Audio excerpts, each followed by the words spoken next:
Globalement, c'est juste que pour votre pas d'évolution en général, mais je suis tout à fait d'accord. Ça va prendre plus de temps, mais que ça.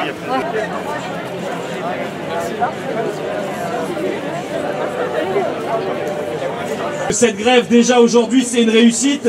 C'est 70% de collègues dans le primaire, 60% dans le secondaire.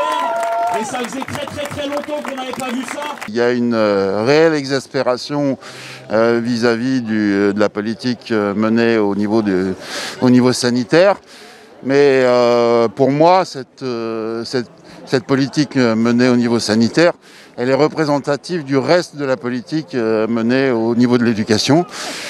C'est-à-dire qu'on sait en gros que M. Blanquer prend des décisions à 3 ou 4 dans son bureau et que derrière, il informe, il squeeze complètement tout le dialogue social et il informe par la presse au dernier moment et en espérant que le terrain suivra, mais bon, sans tenir absolument compte des remontées du terrain. C'est une grève contre la casse d'un service public qui dure depuis des années. Et la réalité, c'est que la situation qu'on connaît aujourd'hui avec le Covid et la situation désastreuse depuis la rentrée dans nos bahuts, c'est bien la casse du service public qui est la première responsable du foutoir dans lequel on se trouve aujourd'hui. Aujourd'hui, c'est un mouvement qui se passe dans le cadre d'un chaos assez indescriptible de la gestion Covid du ministère et qui fait remonter un peu tous les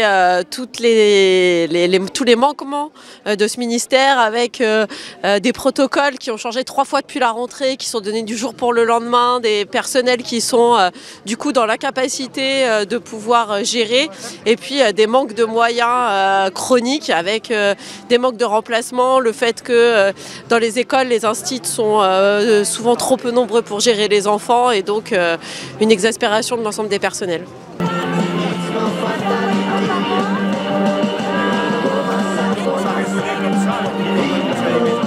C'est la goutte qui a fait déborder le vase. On voit bien l'impréparation, l'improvisation et je dirais le mépris affiché par le ministre Blanquer vis-à-vis des enseignants, vis-à-vis des parents d'élèves et vis-à-vis des élèves. Alors c'est vrai qu'on a besoin d'intervenir sur l'éducation en termes de masques FFP2, en termes de capteurs de CO2 dans les écoles, en termes d'amélioration des écoles. Mais aujourd'hui, incontestablement, le dialogue est rompu entre la communauté éducative et le ministre.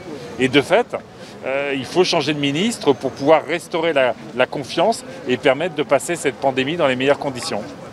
Mais garder les écoles ouvertes, c'est aussi l'objectif de tous les personnels de l'éducation nationale.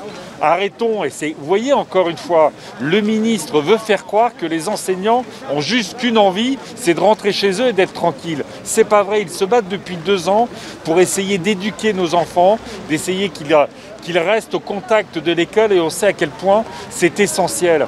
Ce dont on a besoin aujourd'hui, c'est que le gouvernement puisse donner aux enseignants des masques FFP2, qu'on puisse tester les enfants dans de bonnes conditions, qu'il y ait des capteurs de CO2 dans toutes les classes. Ça fait 1 an qu'on le demande et que le ministre Blanquer refuse de mettre en place ce qui est une recommandation permanente, y compris des scientifiques.